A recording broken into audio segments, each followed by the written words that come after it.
The hard Yes. part that a lot of people that work in our industry get over after a certain period of time is appreciating the fact that they are, in fact, in business. They want to be nice people, they want to help people, but this is a business, and you would not be having this conversation with this person if there wasn't a potential for business involved in the conversation. And so both parties know that. You don't walk into a clothing store, it could be a pleasant conversation with the person who's selling clothing in the store. They're not having a conversation with you without having the hopes that you're going to buy some clothing. Everybody knows that. And I think we all need to appreciate that a little bit more, perhaps.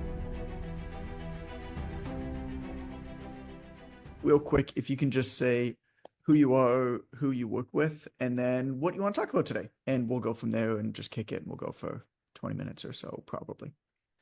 Sure. So I'm Brianna. I work with single women in their 30s. My goal with them is to help them build their most confident and strongest selves, um, to build the life essentially that they want to build. And I think my biggest constraint right now is I also work in person. So I work in person for like, I don't know, probably 25 hours a week. Okay. Um, so my goal is to continue building the online aspect because I want to move cross country. Right. But my biggest constraint right now is my, I guess, getting my audience more engaged, right? Because I've done business coaching mentorship before, and I feel like I really tapped in and pulled a lot of my organic audience Hmm. from that. And I feel like that has been a big struggle for me. They started to preach a lot of ads, ads, ads. And I'm trying to figure out how to get more of my organic audience. Got it. So if I'm hearing you correctly, you feel like what happened with the other mentorship is you kind of pulled everything that you could out of the organic one, and they said the next step is the ads, and now you're hoping Yeah. to not have to do that, or you think that there's still perhaps more opportunity and you're trying to figure out like the best way to Yeah. approach that. Got Yes. it. Got it. Cool. Okay. So tell me first, um, tell me first a little bit more about the people that you work with. Like who are they? I mean, you gave your quick like one-liner, but I'd love to know more about that. Yeah. Most of them are high achieving women. Um, so I mean, as far as their occupations, it kind of varies. I have nurses, I have honestly quite a bit of teachers, Okay. a few entrepreneurs, things like that. Hmm. Some in like the political world, things like that. But a lot of them are just women who are literally working their life away. Very driven in their career, and they are the people that they're putting on the back burner. They're afraid of, Right. taking a leap and investing in themselves. Everything that they've done before hasn't really worked. They're obviously women who have some sort of aesthetic goal as well. Usually that is fat loss versus, losing a ton of weight.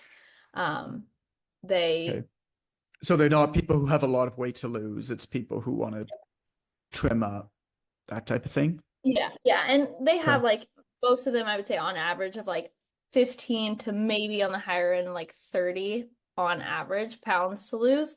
So it's not anything that's like, 100 pounds to lose or anything like that. Got it. Got it. Got it. Okay. Very cool. Thank you for that. You mentioned a few different industries like nurses, teachers. If you think about your best clients, have you noticed any patterns of where they came from? I would say it's more of my best clients, probably the ones who are like in attorneys or things like that. Um, Okay. I would say are the best. I'd say m most, some of my great clients, teachers, honestly. Yeah, I've heard that before. Actually, my experience rings true there too. You would think it's like, oh, they don't maybe make as much money. Mhm. But I don't know, I just feel like teachers are just good people. I don't, maybe that's not true. I'm not sure. I'm sure that they're not all good people, but I always had a great time training teachers. And I feel like yeah, Zach, they do the homework. Nailed it. I feel like there's something about the affordability perhaps with an online service as well with teachers. A lot of the teachers that I worked with wanted to work with me more often, but couldn't afford to. And so they were the types of clients who'd see me maybe once a week or down to once every 2 weeks or once a month in person. And looking back, I effectively trained them online without knowing what online training was, before it was a big thing back in 2009, 2010, where I do their kind of programming and support. They train by themselves in their own gym, and then I'd see them in person once a month, on a Saturday. Um, so teachers are an interesting market. Okay, very cool. So you mentioned that you are working with people in person now, Mhm. and you want to get away from it, mostly motivated because you want to move across the country. Yes. Okay, tell me about that. I have been training in person for over 6 years. I Oh, love cool. the social aspect. I mean, some of my clients are literally obviously family to me. Yeah, And I love to see them. It's one of those things where it's like I have a really good routine, right? Like that helps me. I get up at 4 a.m. I go through my routine. I have to do my things first in order to start training clients at 6:30 in the morning. And I yeah. don't mind training a couple hours. But that has been the majority of my income for the last probably close to a year now. And obviously I want to get away from that a little bit. I feel like time wise, like that's a lot of time in order for me. Like there's a lot of things like I could be doing a lot more DMs if Mm, I wasn't training that much in person. And sure. ultimately my goal is to move across the country. So like I feel like I need to be at a comfortable place in order for me to completely step away from that. Okay, so let's break this down.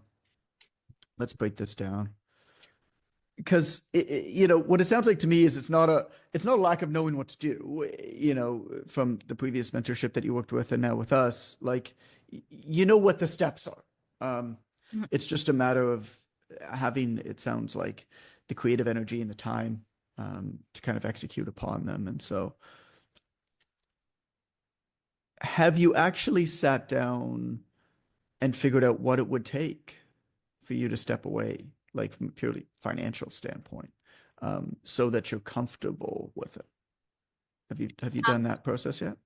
So when I sat down and did my like enrollment call or whatever with I think it was Dan, Yeah, it might have been. Yeah, yeah, uh, perfect. we kind of talked through that and I was mentioned I would be comfortable at if I was getting 12,000 a month for the expenses of everything that I need to pay off before leaving and then shifting and moving. Okay, so you need 12,000 a month basically from your training business. Yes. Okay. And that's going to have to be from your remote training business if you want to leave. Yes. Okay. Are you at that now with a combination of your in-person and your remote training business? Mhm. Okay. How far ahead of that are you?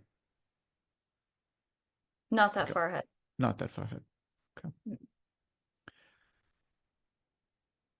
The process is going to have to be stepwise of working backwards. 12,000 is a big number Yeah. to start with. Uh, if that's what it is, that's what it is. You got to work within that. I would say, is that more an aspirational number of where you want to get to, or is that actually the realistic number where you can't step away until you get to it?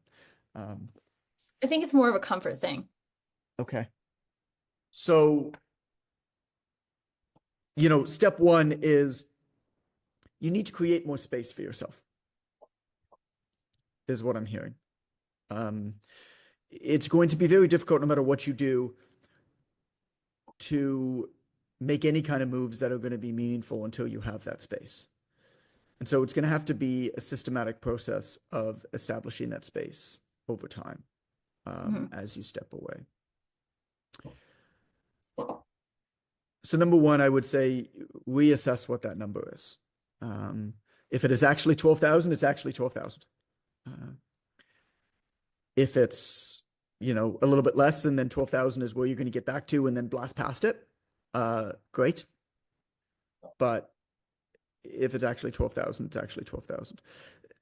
If you were to step away from the gym that you're working with in person, uh, and you were to say to your clients, I'd love to still work with you in a different capacity, would you be able to do that? Or would the gym be like a hard, like, I don't know, contractually how that works with you? No, my clients are my clients. I basically Okay. essentially pay rent at this gym that I'm Okay. at now. Beautiful. Beautiful. So that makes a big difference. Have you spoken to any of them about Um, making a move? so most of them, pretty much all of them, I don't know any of them, they don't know that that is an ultimate like end goal for me. For Mhm. me, my goal is like the next 9 months to yearish. I Okay. actually just moved. We kind of had to sporadically move in the beginning of November. So like once this lease is up would be, and if honestly, I would leave before then if Okay. it aligned. Okay. Um, so, this kind of to me is looking like more a math problem than anything else, at least to start. I mean, the other parts are going to come afterwards, but what's really cool about this is that you're going to open yourself up to more opportunities once you step away, once you actually make that move. Very, very few people actually do the scary thing and make the move ever.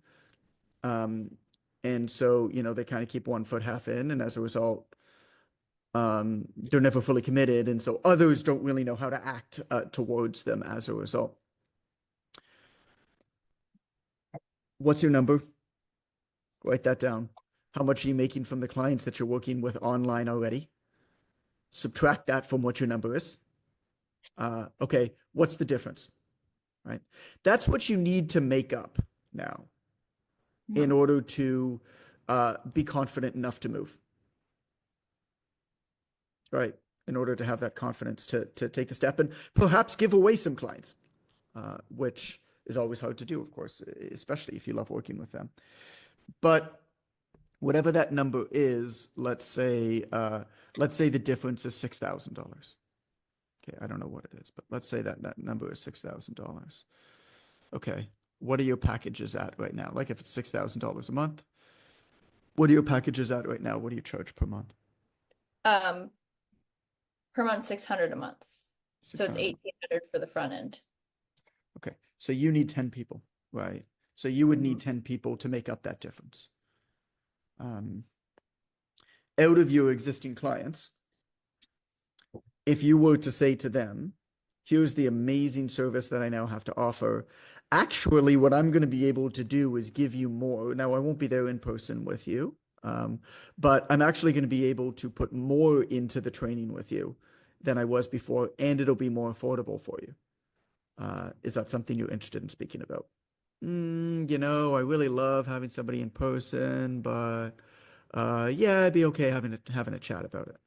All right, do you want to test this out? Mhm. Do you want to test it out?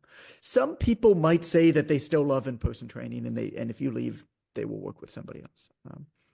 But some will come with you, and based off of my back of the napkin math, and I don't know what your numbers are, but you would need 10 clients to come with you, so you would need Mhm. 10 yeses. Um, and so you'd go to your existing clients first, and you'd ask them. You'd say, "This is something that I know that I'm going to do in the next 3 months." You know, Mhm. if that means that you need to make a change, I can make a referral to somebody else locally that I love, and it's been an absolute pleasure. Uh, if you'd like to stay with me, here's how this can work, and actually, it's more affordable to you. And I can, I've been. You can even tell them you're like, I've spent tens of thousands of dollars training how to like learn how to offer this phenomenal service remotely. And here's an example of somebody you remind me of that I've worked with online, and they've had all this great success, right? Uh, okay, let's say that now 6 of your clients come with you. Mhm. Okay. Based off of my math, you still need 4 more. Notice we still haven't spoken about social media and content once. Um, Now you go through, I mean, you've been doing this for long enough. How many people have you spoken with that you've worked with before that loved working with you, but maybe couldn't afford it? Or, I Mhm. mean, why does anybody quit training with a trainer in person? Um, it's likely some combination of a lack of financial or time or location flexibility. Mhm. And so now you have a service that solves all of these things. And so you can go through your list of people that you've worked with in the past And then you can also go through a list of people that you've perhaps spoken to about working with you that have not signed up and prioritize that list and just go through it one by one down the list and send a message. Hey, hey Jennifer, was just thinking about you. Remember that time when you crushed that deadlift? God, that was awesome. Look, it's been a while. Not sure where you're at now, but I'm actually just about to launch a new service. I've actually been doing it for a while, but I'm going all in on it where I'm going to be able to offer my clients a much more affordable service that, I know that scheduling was always tough for you because you have a couple kids and your work, that you're going to be able to work out on your own, and I'll be able to help you with your nutrition and your habits and your fitness all at the same time. Do you think it's worth a phone call? Yes. Oh, maybe no. Oh, I found somebody else, whatever it is. And you just go down the list. And basically, all that you're doing here is you're getting those last four people. Because the minute that you get that, boom, you move. And I would be very surprised if you follow this process where you have your number, right? Just to sum it up, you have your number, you subtract the people you're already working with online and how much that's making. Now you have your new number. You speak to all of your existing clients. Some of them come with you, some of them they don't. Now you have what's left over, and you make that up one by one, going through this list of old people that you worked with and people that you've spoken to on the phone. I would be very, very, very surprised if you don't hit that number. And then you have the freedom to move. And you might go past that number, right? You might decide that once you've gotten those last four, you're like, I still got this big list, and I still like, some of these people are going to sign up. You might just decide to keep going through it. Um, and they might even start sending you other people. And so that's great. But either way, now you will be confident to take the step away and have that open time that you need um, to build up anew, which is pretty cool. Yeah. How does that sound to you? Scary. Nice. Nice, nice, Yeah, nice, but scary, all of those things. yeah, I mean, I don't know. Yeah, things are scary, but I don't know. I feel like when you after running a business for a few years, you just kind of like that stuff is just it is what it Yeah, is. I mean, it yeah, would terrify a lot of people, but I'm like, I like the scary stuff. It's cool. nice. Oh, that's cool. Well, and the hard Yes. part that a lot of people that work in our industry have, get over after a certain period of time is uh, appreciating the fact that they are in fact in business, Hmm. and they want to be nice people, they want to help people, but this is a business, and if they're having a conversation with somebody, you would not be having this conversation with this person if there wasn't a potential for business involved in the conversation, and so both parties know that. You don't walk into a clothing store, it could be a pleasant conversation with the person who's selling clothing in the store. They're not having a conversation with you, in the hopes, without having the hopes that you're going to buy some clothing. Everybody knows that. And I think we all need to appreciate that a little bit more, perhaps. Uh, yeah, Bethany, I think Bethany, you nailed it. You're like, it always works out somehow. I have 100% learned that same thing. Uh, Zach, the most exciting things in life come after all the scary stuff. Nate, as someone who was also moved to the opposite side of the country, it's worth it. How cool. Thanks for sharing all this, guys. Love this community so much. Uh, well, thank you, Thank Brianna, you. and keep Yeah. up with me on how this is all going. Yes. Thank you. Got it.